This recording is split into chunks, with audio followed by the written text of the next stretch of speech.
Welcome to 360 Tamil. இன்னைக்கு இந்த வீடியோல கிரைம் பேட்ரோல்ல இருக்க ஒரு பர்టిక్యులர் எபிசோட பத்தி தான் பார்க்க போறோம். இந்த எபிசோடு ஹிந்தில மட்டும் தான் இருக்கு, தமிழ்ல இல்ல. இந்த எபிசோட்ல நீங்க எதிர்பார்க்காத நிறைய ட்விஸ்ட் அண்ட் டர்ன்ஸ்லாம் வரும். கண்டிப்பா இந்த எபிசோட் உங்களுக்கு பிடிக்கும் நம்புறேன். ரீசெண்டா இந்த சேனல்ல வீடியோஸ் பெருசா வியூஸ் போக மாட்டேங்குது. நிறைய பேர்கிட்ட கொண்டு போய் சேர்க்கதா என்னன்னு தெரியல. ஒரு வாட்டி அன்சப்ஸ்கிரைப் பண்ணிட்டு சப்ஸ்கிரைப் பண்ணி வச்சுக்கோங்க. அது மூலியமா நிறைய பேர்கிட்ட இந்த வீடியோ கொண்டு போய் சேர்க்கப்படும். அதே மாதிரி எக்ஸ்பிளனேஷனுக்குள்ள போறதுக்கு முன்னாடி வீடியோக்கு ஒரு லைக்கும் போடுங்க. அது மூலியமாவும் இந்த வீடியோ இன்னும் நிறைய பேர்கிட்ட கொண்டு போய் சேர்க்கப்படும். மேற்கொண்டு டைம் வேஸ்ட் பண்ணாம நம்ம நேரடியா ஸ்டோரியோட எக்ஸ்பிளனேஷனுக்குள்ள போயிடலாம். படத்தோட ஸ்டார்டிங் சீனே ஒரு மர்ம நபரை காட்டுறாங்க. இவர் யாரு என்னன்னு தெரியல. ஒரு இளம்பெண்ணை கொல்றதுக்காக தான் வந்துட்டு இருக்காரு. அந்த பொண்ணோட ஃபேஸையும் நமக்கு தெளிவா காட்ட மாட்டாங்க. இவர் கொலை பண்ணிடுறாரு போல. அப்படியே கட் பண்ணி இந்த நபர் வேற யாருக்கோ கால் பண்றாரு. கால் பண்ணவர் ஒரு வீட்டுல நடந்துட்டு இருக்க ஃபங்க்ஷனை பத்தி தான் சொல்றாரு. அந்த ஃபங்க்ஷன்ல ஒரு கறியை சர்வ் பண்றாங்க. அது சாதாரண கறி இல்ல, என்ன கறின்னு நீங்களே போய் கண்டுபிடிச்சுக்கோங்க அப்படின்ற மாதிரி இந்த நபர் காலை கட் பண்ணிடுறான். போலீஸுங்களும் என்ன கறியா இருக்கும் அப்படின்ற மாதிரிலாம் யோசிக்கிறாங்க. ஒருவேளை மனுஷ கறி தான் இந்த இடத்துல சர்வ் பண்றாங்க போல. இப்ப காவியான்னு ஒருத்தங்களை காட்டுறாங்க. இந்த கதையில இவங்க முக்கியமான கேரக்டரா இருப்பாங்க. இவங்க ஊர்ல சொந்த இடம் இருக்கு. அந்த இடத்துல ஒரு கிணறும் இருக்கு. அந்த இடத்த தான் இவங்க சோகமா பார்த்துட்டு இருக்காங்க. இங்க ஏதோ நடந்தது அப்படின்றது இவங்களுக்கு தெரியும் போல. ஆனா அதை வெளியே சொல்ல முடியாம கஷ்டப்பட்டு இருக்காங்க. இது எல்லாமே தூங்கிட்டு இருக்கும் போது இவங்களுக்கு கெட்ட கனவா வருது. சட்டுன்னு இவங்க கனவுல இருந்து முழிச்சிடுறாங்க. என்னால அதை மட்டும் மறக்கவே முடியல அப்படின்ற மாதிரிலாம் சொல்லிட்டு இருக்காங்க. இப்ப வேற ஒரு சீனை நமக்கு காட்டுறாங்க. காவியாவோட பாய் ஃப்ரெண்டு காவியாவை சீட் பண்றாரு போல. இதை பார்த்து இவங்க ஷாக் ஆயிடுறாங்க. ஒரு கத்தி எடுத்துட்டு இந்த இடத்துக்கு வராங்க. உன்னை விட மாட்டேன்ற மாதிரி கொல்றதுக்காகலாம் வந்துட்டு இருக்காங்க. இதெல்லாம் கவனிச்சிட்டு இருக்க டைரக்டரும் கட் கட் அப்படின்ற மாதிரி சொல்லிட்டாரு. அப்பதான் இங்க படம் ஷூட்டிங் நடக்குது அப்படின்றது நமக்கு தெரிய வருது. இப்ப இவங்களுமே கிளம்பலான்ற மாதிரிலாம் யோசிக்கிறாங்க. ஆனா டைரக்டர் யோகேஷ் இருக்கார்ல, இன்னும் கொஞ்சம் சீன் இருக்கு, அதையும் முடிச்சுட்டு கிளம்பு அப்படின்ற மாதிரி சொல்லிட்டாரு. இல்ல எனக்கு லேட் ஆயிடுச்சு, நான் கிளம்ப போறேன் அப்படின்ற மாதிரிலாம் இவங்க சொல்லிட்டு இருக்காங்க. இவங்களுமே கிளம்புறதுக்காக ட்ரெஸ் எல்லாம் மாத்திடுறாங்க. இப்பதான் ஒரு நபர் இவங்களை பாக்குறதுக்காக வராரு. இவர் பேரு மாயங்க் அப்படின்றது. ஆக்சுவலா செட்ல வந்து ஃபேக்கான ஜுவல்லாம் யூஸ் பண்ணுவாங்கல்ல, அதெல்லாம் சப்ளை பண்றது தான் இந்த மாயங்கோட வேலை போல. இப்ப ரெடியா இருக்க ஜுவல் எல்லாம் இவங்க கிட்ட காமிச்சிட்டு இருக்காரு. இவங்களுமே பார்த்துட்டு இருக்காங்க. அப்பதான் இந்த இடத்துக்கு ப்ரொடியூசர் வந்துடுறாரு. இவங்க சீக்கிரமா கிளம்புறேன்னு சொன்னாங்கல்ல, அதனால தான் ப்ரொடியூசர் பேசுறதுக்காக வந்திருக்காரு. ப்ரொடியூசர் பேசட்டோன்றதுக்காக மாயங்க் கிளம்பிடுறாரு. ப்ரொடியூசர் இன்னும் 2 சீன் தானே இருக்கு, முடிச்சுட்டு போன்ற மாதிரி சொல்லிட்டாரு. இதுக்கு மேல என்னால பண்ண முடியாது, ஏற்கனவே ரொம்ப டயர்ட் ஆயிட்டேன், நான் கிளம்ப தான் போறேன்ற மாதிரி இவங்க சொல்லிட்டாங்க. நீ மட்டும் என் பேச்சை மீறி போனா என்ன பண்ணுவனே தெரியாதுன்ற மாதிரிலாம் ப்ரொடியூசர் சொல்லிட்டாரு. அதெல்லாம் காவியா கண்டுக்கவே மாட்டாங்க. இங்க இருந்து கிளம்பிடுறாங்க. அப்படியே சில நாட்கள் கழிச்சு காவியாவோட வீட்டை நமக்கு காட்டுறாங்க. காவியாக்கு மேல் வீட்டுல ஒரு அங்கிள் இருப்பாரு. அந்த அங்கிள் நடந்து வந்துட்டு இருக்கும் போது காவியா பால் எடுக்காம இருக்கிறது தெரிய வருது. நீ வரலன்னு நினைச்சு உன் வீட்டு பாலை நான் எடுத்துக்கலாம் நினைச்சேன்ற மாதிரி சொல்லிட்டாரு. இல்ல அங்கிள், ஷூட்டிங்லாம் முடிஞ்சிருச்சு, அதான் வந்துட்டேன்ற மாதிரி இவங்க சொல்றாங்க. இந்த அங்கிளுக்கு கொஞ்சம் இவங்க மேல ஒரு கண்ணு இருக்கு போல. கொஞ்சம் ஃப்ளோட் பண்ற மாதிரிலாம் பேசுறாரு. உன் படத்தை பார்த்தமா, சூப்பரா இருந்தது அப்படின்ற மாதிரிலாம் வலிஞ்சிட்டு இருக்காரு. அப்ப இந்த அங்கிளோட ஒய்ஃப் மேல இருந்து கீழே வந்துடுறாங்க. இங்க என்ன பண்ணிட்டு இருக்கீங்க, வாங்கன்ற மாதிரி ஹஸ்பண்ட வீட்டுக்கு கூட்டு வந்துடுறாங்க. காவியா கிட்ட பேசினதுக்காக கோவப்பட்டு இருக்காங்க. காவியா கொஞ்சம் அடல்ட் சீன்லாம் நடிப்பாங்க போல. அதெல்லாம் இந்த ஆன்டிக்கு பிடிக்க மாட்டேங்குது. அவ பிஹேவியரே எனக்கு சுத்தமா பிடிக்கல. அதே மாதிரி அவ வீட்டுக்கு வந்து ஒரு பையன் பிரச்சனை பண்ணா, ஏதோ லவ் மேட்டர் போல. தேவையில்லாம இதுலலாம் நீங்க இன்வால்வ் ஆகாதீங்க, அதுக்கப்புறம் பிரச்சனையில மாட்டிக்க போறீங்கன்ற மாதிரிலாம் ஒய்ஃப் சொல்லிட்டு இருக்காங்க. சரி இதுக்கப்புறம் நான் தலையிடல அப்படின்ற மாதிரி இவருமே சொல்றாரு. இப்ப காவியாவும் கார் எடுத்துட்டு எங்கேயோ கிளம்பிட்டு இருக்காங்க. எங்க கிளம்புறாங்கன்னு தெரியல. இந்த விஷயத்தெல்லாம் ஒரு நபர் ஃபாலோ பண்றாரு. இவர் யாருன்றதும் நமக்கு தெரியல. இப்ப காவியா அம்மா கிட்ட இருந்து காவியாக்கு கால் வருது. ஆக்சுவலா காவியாக்கு ஊர்ல ஒரு இடம் இருக்கு பாத்தீங்களா, சித்தப்பா அந்த இடத்த புடுங்கணும்னு ட்ரை பண்றாரு. உன் அண்ணனும் சித்தப்பாவும் சேர்ந்த மாதிரி வேற ஒருத்தருக்கு விக்கிறதுக்கு ட்ரை பண்றாங்க. உன் அண்ணன் நான் சொல்றதை கேட்கவே இல்ல, நீ எப்படியாவது வந்துரு அப்படின்ற மாதிரிலாம் சொல்றாங்க.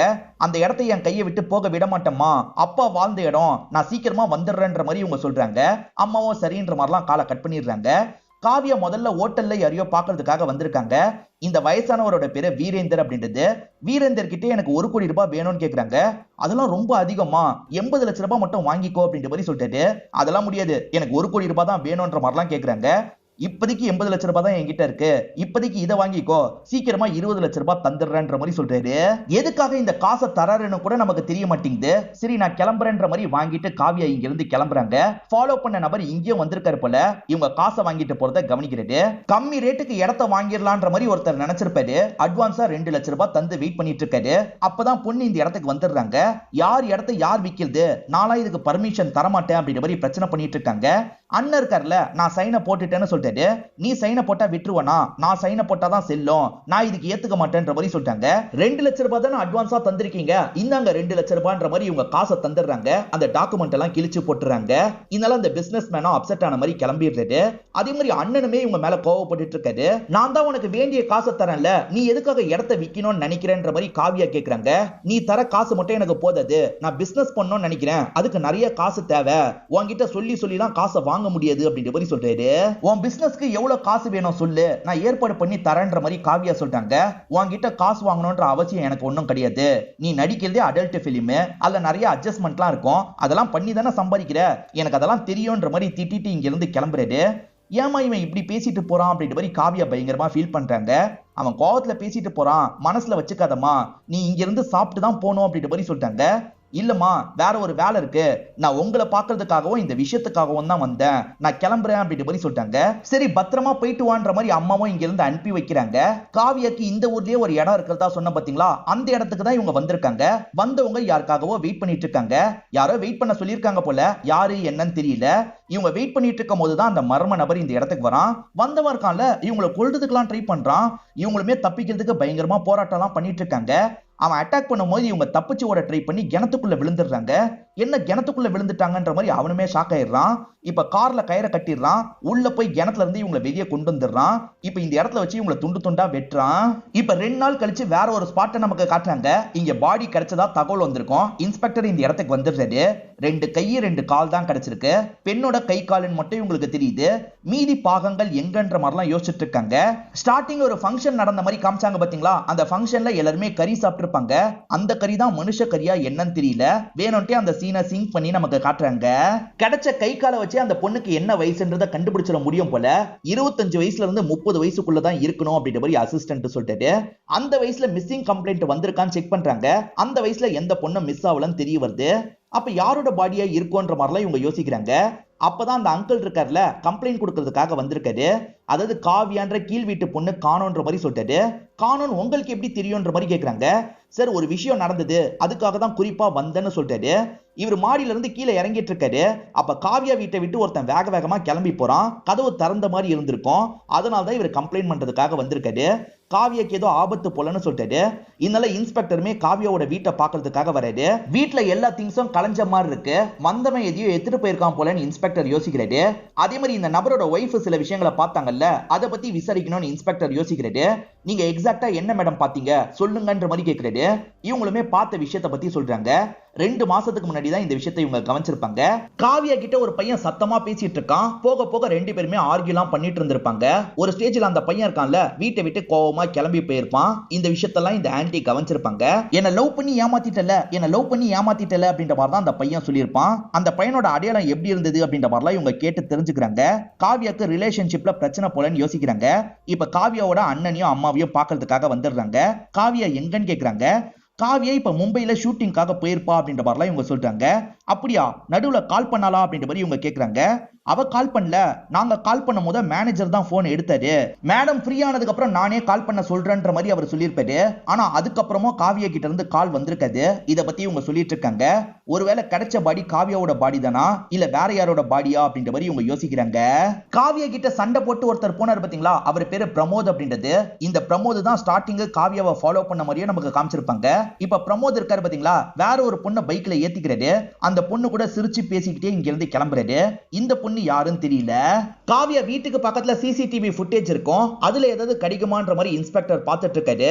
வீட்டை விட்டு வெளியே போன பையனை கண்டுபிடிக்கணும்ன்ற மாதிரி ஆளுங்க கிட்ட சொல்லிட்டு இருக்காரு. அப்ப இன்ஸ்பெக்டருக்கு போன் கால் வருது. தலை ஒரு இடத்துல கிடைச்சிருக்குன்ற மாதிரி தான் இவருக்கு தகவல் கிடைக்குது. இவருமே ஆளுங்களை கூப்பிட்டு வேகமா அந்த இடத்துக்கு போறாரு. அந்த இடத்துல பார்த்தா காவியாவோட தலை தான் கிடைச்சிருக்கு. ஆனா ரொம்ப அடையாளம் தெரியாத மாதிரி மாறி இருக்கு. பேரண்ட்ஸ் கிட்ட காமிச்சுதான் கன்ஃபார்ம் பண்ணும் அப்படின்ற மாதிரி யோசிக்கிறாங்க. இவங்களுக்கு கம்மல் கிடைக்குது இல்ல, அந்த கம்மலை எடுத்துட்டு வந்து அம்மா கிட்ட காட்டுறாங்க. இது உங்க பொண்ணோட கம்மலா அப்படின்ற மாதிரி கேக்குறாங்க. ஆமா சார், இது என்னோட பொண்ணு கம்மல் அப்படின்ற மாதிரி இவங்க சொல்றாங்க. என்னாச்சு அப்படின்ற மாதிரிலாம் கேக்குறாங்க. உங்க பொண்ணோட பாடி எங்களுக்கு கிடைச்சிருக்கு அப்படின்ற மாதிரி சொல்லிட்டு என்ன சொல்றீங்க அப்படின்ற மாதிரி அம்மாவும் இந்த இடத்துல பயங்கரமா ஃபீல் பண்ணி அழுகுறாங்க. காவியா கொஞ்ச நாளைக்கு முன்னாடியே கொல்லப்பட்டிருக்காங்க போல. ஆனா மேனேஜர்னு ஒருத்தன் பேசினான் பாத்தீங்களா, அவன் தான் கில்லரா இருக்க வாய்ப்பு இருக்குன்ற மாதிரிலாம் இவங்க யோசிச்சுட்டு இருக்காங்க. அவங்கள பொறுத்த வரைக்கும் ஒரு ப்ரொடியூசர் படத்துல தான் நடிச்சிட்டு இருக்காங்க. அந்த ப்ரொடியூசர் கிட்ட விசாரிக்கணும் அப்படின்ற மாதிரிலாம் இன்ஸ்பெக்டர் சொல்லிட்டாரு. அதே மாதிரி லேடி அசிஸ்டன்ட் ஒரு தகவலை சொல்லிட்டாங்க. அதாவது காவியாக்கும் சித்தப்பாக்கும் ஆகாது, அந்த நாள் கூட 2 பேருக்குள்ளயும் சண்டைலாம் ஏற்பட்டிருக்கு அப்படின்ற மாதிரி சொல்லிட்டாங்க. அதாவது சொத்து விஷயமா சண்டை அந்த மாதிரி நமக்கு காமிச்சாங்க பாத்தீங்களா, அதை பத்தி தான் இவங்க டீடைலா எக்ஸ்பிளைன் பண்ணிட்டு இருக்காங்க. இப்ப அம்மா சில விஷயங்களை யோசிச்சு பாக்குற மாதிரி நமக்கு காட்டுறாங்க. காவியா இருக்காங்கல்ல, அம்மா மேல ரொம்ப பாசம் காட்டுவாங்க. இப்ப காவியா இறந்து போயிட்டாலே அப்படின்ற மாதிரி தான் அம்மா பயங்கரமா ஃபீல் எல்லாம் பண்ணிட்டு இருக்காங்க. காவியாவோட சித்தப்பா மேல டவுட் வந்துருச்சுல, இப்ப சித்தப்பாவோட வீட்டுக்கு வந்துடுறாங்க. இப்பதான் சித்தப்பாவோட பொண்ணு நமக்கு காட்டுறாங்க. இவங்க பேரு மீனா அப்படின்றது. இவங்க தான் பிரமோத் கூட சிரிச்சுக்கிட்டே பைக்ல போன மாதிரி நமக்கு காமிச்சிருப்பாங்க. சித்தப்பாவை பொறுத்த வரைக்கும் இடத்த புடுங்கணும்ன்ற மாதிரிலாம் ட்ரை பண்ணிட்டு இருந்தாருல, அதை பத்தி எல்லாம் இன்ஸ்பெக்டருக்கு தெரிஞ்சிருச்சு.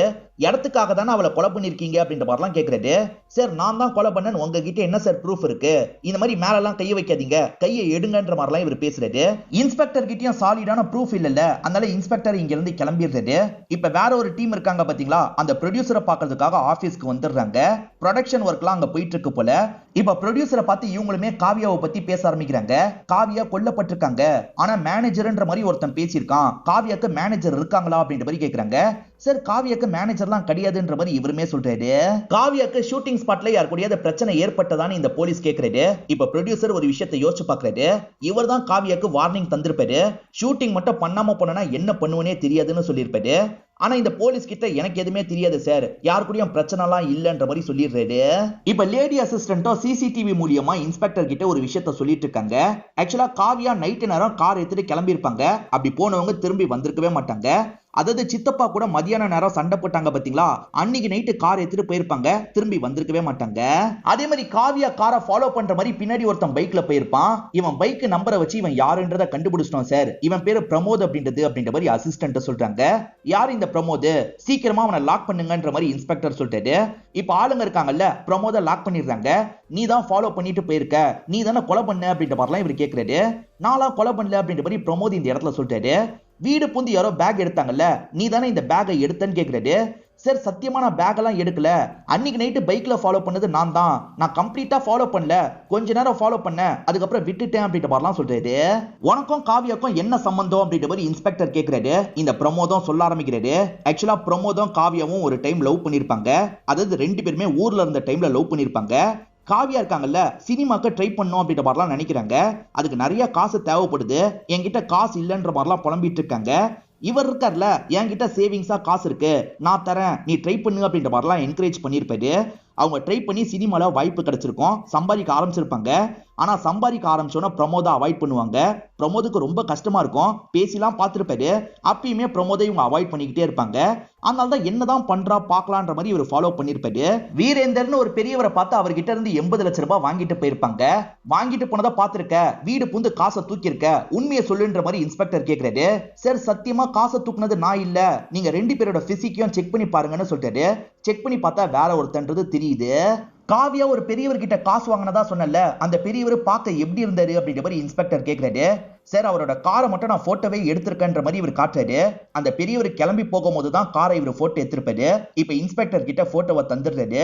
இது மூலியமா அவரை பத்தி விசாரிங்கன்ற மாதிரி இன்ஸ்பெக்டரும் சொல்லிட்டாரு. அப்படி விசாரிக்கும் போது அவரோட பேரு வீரேந்தர்னு தெரிய வருது. பூனேவை சேர்ந்தவரா இருப்பாரு. அவரோட ஏரியா ஸ்டேஷன்ல போய் அவரை பத்தி விசாரிக்கிறாங்க. அவருக்கு எதிராக ஒரு கம்ப்ளைண்ட் வந்தது அப்படின்ற மாதிரி எஸ்ஐயும் சொல்ல ஆரம்பிக்கிறாரு. அதாவது வீரேந்தர் ஒரு பார்ட்டி மாதிரி செலிப்ரேட் பண்ணிருப்பாரு.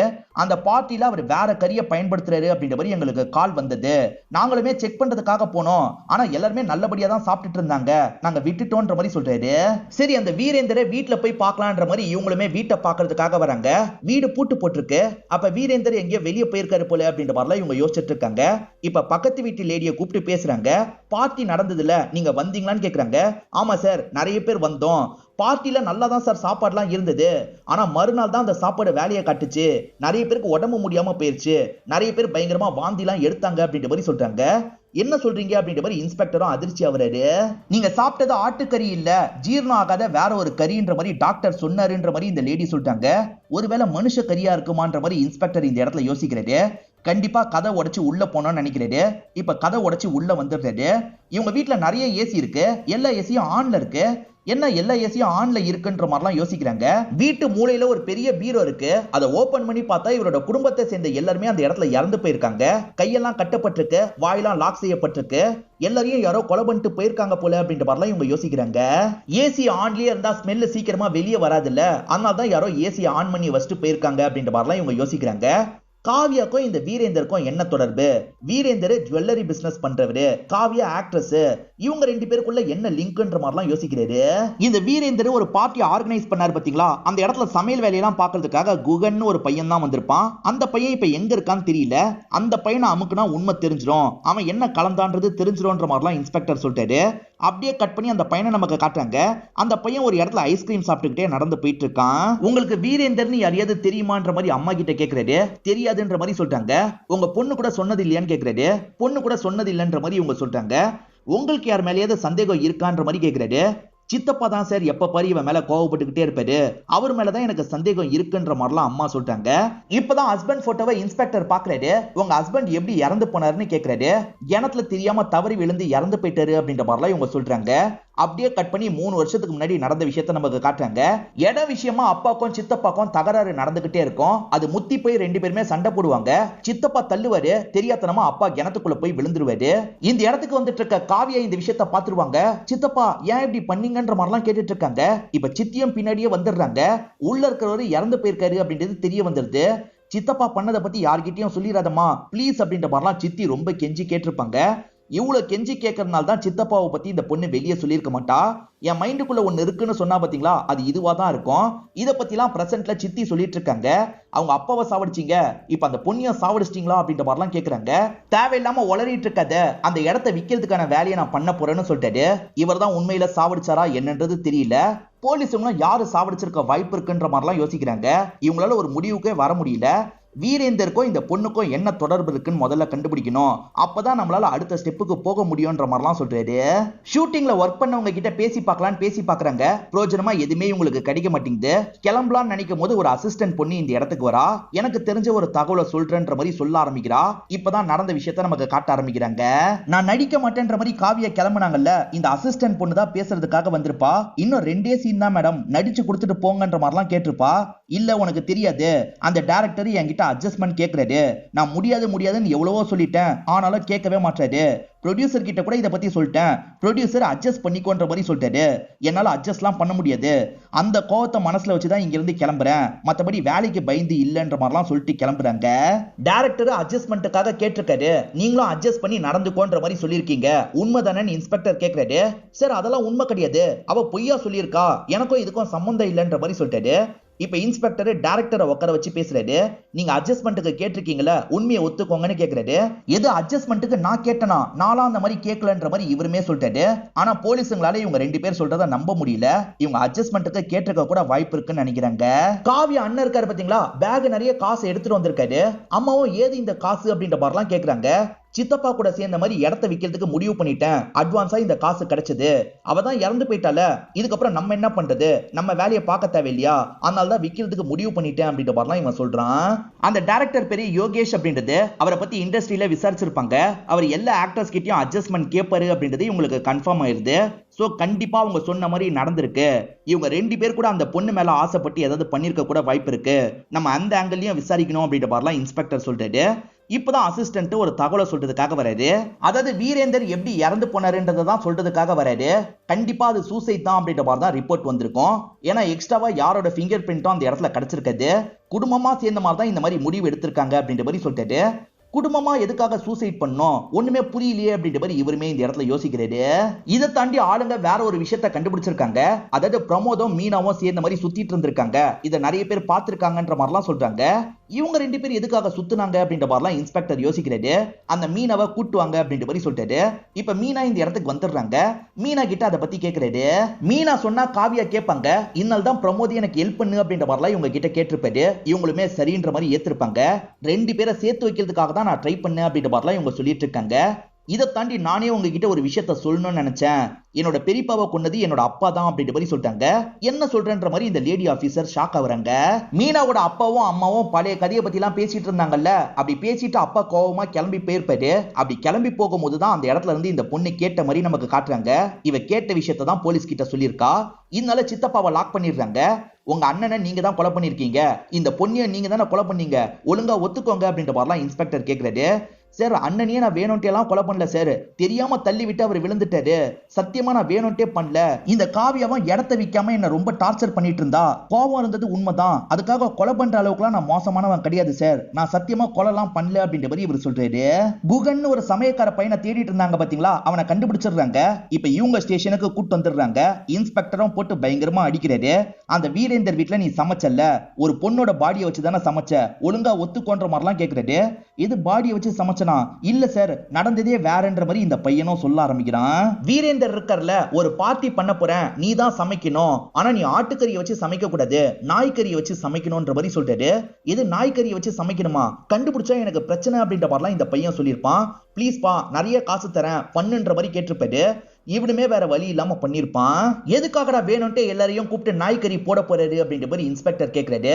இந்த பையன் கவனிச்ச வேற ஒரு விஷயத்தை பத்தி சொல்றான்.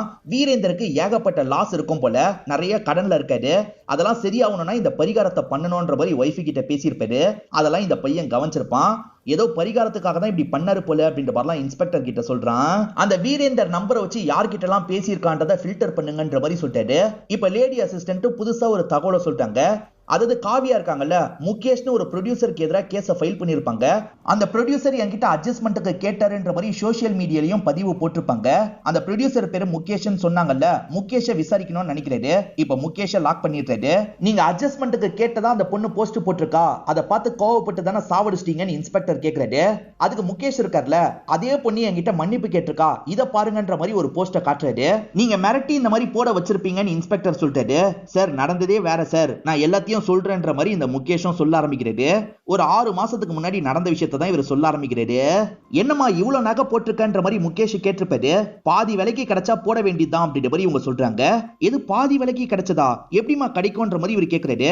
எனக்கு தெரிஞ்ச ஒரு டீலர் இருக்காரு, பாதி ரேட்லயே தருவாரு, நீங்க வாங்கிக்கிறீங்களான்னு கேட்டிருப்பாங்க. சரின்ற மாதிரி இவருமே ஏத்திருப்பாரு. அவங்க சொன்ன மாதிரியே நிறைய கோல்டு எல்லாம் எடுத்துட்டு வந்து இவர்கிட்ட தராங்க. இவருமே நிறைய கோல்டு எல்லாம் அவங்க கிட்ட வாங்க ஆரம்பிச்சிருப்பாரு. ஆனா போக போக கலப்படம் கோல்டா அவங்க தந்திருப்பாங்க. பாதிக்கு பாதி அவங்களுக்கு காசு கிடைச்சிருக்கும். இதனால இவர் கோவப்பட்டு என்னோட காசை தானே கேட்டிருப்பாரு. இவரை மிரட்டதுக்காக தான் அவங்க அந்த மாதிரி போஸ்ட் எல்லாம் போட்டிருப்பாங்க. என்ன மட்டும் இல்ல சார், நிறைய ப்ரொடியூசர் அந்த பொண்ணு ஏமாத்திருக்கா, யாராலையும் வெளியே சொல்ல முடியல, வெளியே சொல்றதுக்கு ட்ரை பண்ணா அந்த பொண்ணு தப்பா நடந்துகிட்டதா கம்ப்ளைண்ட் குத்துருவா, அதுக்கு பயந்து தான் அமைதியா இருக்காங்க அப்படின்ற மாதிரிலாம் சொல்லிட்டாரு. சோ அந்த பொண்ணு தப்பு பண்ணிருக்கா, ஏமாத்தி கோல்டு தான் வித்திருக்கா போலன்ற மாதிரி இவங்க கண்டுபிடிச்சிடுறாங்க. சோ வீரேந்தருக்கும் இவளுக்கும் என்ன தொடர்புன்னு யோசிச்சாங்கல்ல, இந்த ஃபேக்கான ஜுவல்ல விக்கிறதா இவங்க 2 பேருக்கும் நடுவுல இருக்க தொடர்பு போல அப்படின்ற மாதிரிலாம் இவங்க யோசிக்கிறாங்க. இப்பதான் அசிஸ்டன்ட் லேடி இருக்காங்கல்ல, அந்த வீரேந்தர் யார்கிட்ட எல்லாம் பேசியிருக்காருன்றதை கண்டுபிடிக்கிறாங்க. ஒரு சாமியார் கிட்ட தான் கடைசி சில நாட்களா ரொம்ப பேசியிருக்காரு அப்படின்ற மாதிரி சொல்லிட்டாங்க. இந்த சாமியார் எங்க இருந்தாலும் புடிங்க, இவர் தான் இந்த மாதிரி பரிகாரம் எல்லாம் பண்ண சொல்லியிருக்க வாய்ப்பு இருக்கு அப்படின்ற மாதிரி இவருமே சொல்றாரு. இந்த காவியா ஃபேக்கான நகையெல்லாம் வித்திருக்கால, இதே மாதிரி வேற யாராவது இந்த விஷயத்த பண்ணி மாட்டிருக்காங்களான்னு பாருங்கன்ற மாதிரி சொல்லிட்டாரு. அந்த மாதிரி செக் பண்ணும் போதுதான் இவங்களுக்கு ஷில்பான்னு ஒரு பொண்ணை பத்தி தெரிய வருது. அவ மாட்டிருக்க மாட்டா, ஆனா ஏமாத்தி வித்திருப்பா. அவ வித்துட்டு போனதுக்கு அப்புறம் தான் ஏமாத்திருக்கான்றது ஆளுங்களுக்கு தெரிய வந்திருக்கும். ஆளுங்க சிசிடிவி ஃபுட்டேஜ் எல்லாம் எடுத்து பார்த்திருப்பாங்க. அதை இவங்களுக்காகவும் அனுப்பி வச்சிடுறாங்க. ஷில்பா கார்ல யார் கூட வந்திருக்கான்ற மாதிரிலாம் இவங்க பாக்குறாங்க. ஷில்பா தனியா வரல, ஒரு நபர் கூட சேர்ந்து தான் வரா. சில சமயம் அந்த 2 பேர் கூட சேர்ந்த மாதிரி காவியாவும் வந்துட்டு இருக்காங்க. ஆக மொத்தத்துல இவங்க 3 பேர் சேர்ந்து தான் இந்த விஷயத்த பண்ணிருக்காங்க. வீரேந்தருக்காக தான் இந்த விஷயத்த பண்ணிருக்காங்க போல. இந்த ஷில்பா எங்க இருக்கான்னு கண்டுபிடிக்கணும், அதே மாதிரி இந்த நபர் யாருன்றதை கண்டுபிடிக்கணும்ன்ற மாதிரி சொல்லிட்டாரு. இப்ப எல்லா இடத்தையும் போட்டோவை அனுப்பி விசாரிக்கிறாங்க. அப்படி விசாரிக்கும் போதுதான் டீம்ல வேலை பார்த்த ஒரு பொண்ணுக்கு இவன் யாருன்னு தெரியுது. சரி, இவன் பேரு மாயங்கு. இவனை பொறுத்த வரைக்கும் ஃபேக்கான ஜுவல் எல்லாம் சினிமா செட்டுக்காக சப்ளை பண்ணுவான்ற மாதிரி சொல்றா. ஸ்டார்டிங் காவியக்கு ஜுவல் எல்லாம் ஒருத்தன் காமிச்சான் பாத்தீங்களா, அவன் தான் இதை பண்ணிருக்கான். இப்ப அவனும் ஷில்பாவும் இந்த ஊரை விட்டு தப்பிக்கணும்னு யோசிக்கிறாங்க. இப்ப திங்ஸ் எல்லாம் பேக் பண்ணிட்டு இங்க இருந்து கிளம்ப ஆரம்பிக்கிறாங்க. ஆனா போலீஸ் கண்டுபிடிச்சு இவங்களை பிடிக்கிறதுக்காக இந்த இடத்துக்கு வந்துடுறாங்க. இவங்க தப்பிக்க ட்ரை பண்றாங்க, ஆனா போலீஸ் அமைக்கிறாங்க. தான் வீரேந்தருக்காக தான் இந்த வேலையை பண்ணன்றதை ஏத்துக்கிறான். ஆனா இவன் சொன்னா யாருமே வாங்க மாட்டாங்க, இன்ஃபுளுசர் சொன்னா வாங்குவாங்கல்ல. அதனால தான் பேசி பேசி கொஞ்சம் கொஞ்சமா காவியாவை கைக்குள்ள போட்டிருப்பான். காவியா கிட்ட லவ்வர் மாதிரி தான் பழக ஆரம்பிச்சிருப்பான். இந்த மாதிரி பண்ணா நிறைய சம்பாதிக்கலாம்ன்ற மாதிரி இவன் சொல்றான். இல்லப்பா பிரச்சனை வந்துரும்ன்ற மாதிரி காவியா சொல்றாங்க. அதெல்லாம் யாரும் கேஸ்லாம் ஃபைல் பண்ண மாட்டாங்க, நம்ம தைரியமா இந்த விஷயத்த பண்ணி நிறைய சம்பாதிக்கலாம், அதுக்கப்புறம் நம்ம கல்யாணம் பண்ணிக்கலாம் அப்படின்ற மாதிரிலாம் ஆசை காமிச்சிருப்பாரு. ஆனா உண்மையிலே இவருக்கு ஏற்கனவே கல்யாணம்லாம் ஆயிருக்கும். அதெல்லாம் மறைச்சுதான் காவியா வச்சு இவர் நிறைய காசு சம்பாரிச்சிட்டு இருந்திருப்பாரு. ஆனா இவருக்கு ஏற்கனவே கல்யாணம் ஆயிடுச்சுன்றது ஒரு ஸ்டேஜ்ல காவியாக்கு தெரிய வந்திருக்கும். காவியா பயங்கரமா டென்ஷன் ஆயிடுறாங்க. என்கிட்ட எல்லாத்தையும் மறைச்சிட்டல, இதுக்கப்புறம் உன் கூட சேர்ந்து என்னால வேலை பார்க்க முடியாது, இது வரைக்கும் நான் வேலை பார்த்ததுக்கான காசும் உன்கிட்ட தான் இருக்கு, அந்த காசை தான்ற மாதிரிலாம் கேட்கறாங்க. இவனுமே தரேன்ற மாதிரி அவங்களை ஏமாத்திக்கிட்டே இருந்திருப்பான். காவியா பொறுக்க முடியாம என்ன பண்ணிருப்பாங்கன்னா வீரேந்தருக்கே கால் பண்ணி பேசியிருப்பாங்க. எனக்கு 1 கோடி ரூபாய் தரணும், அப்பதான் இதை வெளியே சொல்ல மாட்டேன், இல்லைன்னா உங்க டீமையே மாட்டி விட்டுருவேன்ற மாதிரி சொல்லியிருப்பாங்க. இதனால்தான் வீரேந்தர் 80 லட்ச ரூபாய் இப்ப வச்சுக்கோ, மீதி 20 லட்ச ரூபாய் அப்புறமா தரேன்னு சொல்லியிருப்பாரு. மாயங்குக்கும் கொஞ்சம் பெண்டிங் வச்சிருப்பாருல, அந்த காசெல்லாம் உனக்கு தர மாட்டேன்ற மாதிரி சொல்லியிருப்பாரு. அவ வாங்கினதுனால தான் நமக்கு தரலன்ற மாதிரி இவனுக்கு கோவம் வந்திருக்கும். உன்கிட்ட பேசணும் வான்ற மாதிரி ஒரு இடத்துக்கு வர வச்சிருப்பான். அங்க வர வச்சவன் இவங்களை கொடூரமா சாவடிச்சிருப்பான். காவியா வச்சிருந்த 80 லட்ச ரூபாயை வீட்டுல போய் எடுத்ததும் இவனா தான் இருப்பான். அதே சமயம் அந்த பெரியவர் வீரேந்தரை மாட்டி விடணும்னு நினைச்சிருப்பான். வீரேந்தர் பார்ட்டி அரேஞ்ச் பண்ணது இவனுக்கு தெரியும். அல்ல நாய்க்கறி தான் போட போறாருன்றதும் இவனுக்கு தெரியும். அவர் வித்தியாசமான கறியை போடுறாரு அப்படின்ற மாதிரி போலீஸை பயம்புத்துற மாதிரி சொல்லியிருப்பான். போலீஸ் செக் பண்றதுக்காக போனா நாய்க்கறின்றது தெரிஞ்சிடும்ல, அதுக்கு ஏதாவது ஆக்ஷன் எடுப்பாங்க, அவர் கொஞ்சம் அனுபவிக்கிட்டோன்ற மாதிரி தான் இப்படி பண்ணிருப்பான். கேட்டுட்டு இருக்க இன்ஸ்பெக்டர் இருக்கார்ல, இந்த சாமியாரை உனக்கு தெரியுமான்ற மாதிரி போட்டோவை காட்டுறாரு. இந்த சாமியார் அடிக்கடி வீரேந்தரை பாக்குறதுக்காக வருவாரு, முட்டாள்தனமா ஏதாவது சொல்லுவாரு, அதெல்லாம் வீரேந்தர் பண்ணிட்டு இருப்பான் அப்படின்ற மாதிரிலாம் இவன் சொல்றான். இப்ப மாயங்க லாக் பண்ணிடுறாங்க. அதே சமயம் சாமியாரை தேடிட்டு இருக்காங்க. ஒரு ஸ்டேஜ்ல சாமியார் மாட்டிடுறாரு. அவர்கிட்ட இருந்து ஸ்டேட்மெண்ட்லாம் வாங்கிடுறாங்க. அப்படி வாங்கின ஸ்டேட்மெண்ட் மூலியமா தான் ஒரு விஷயம் உங்களுக்கு தெரிய வருது.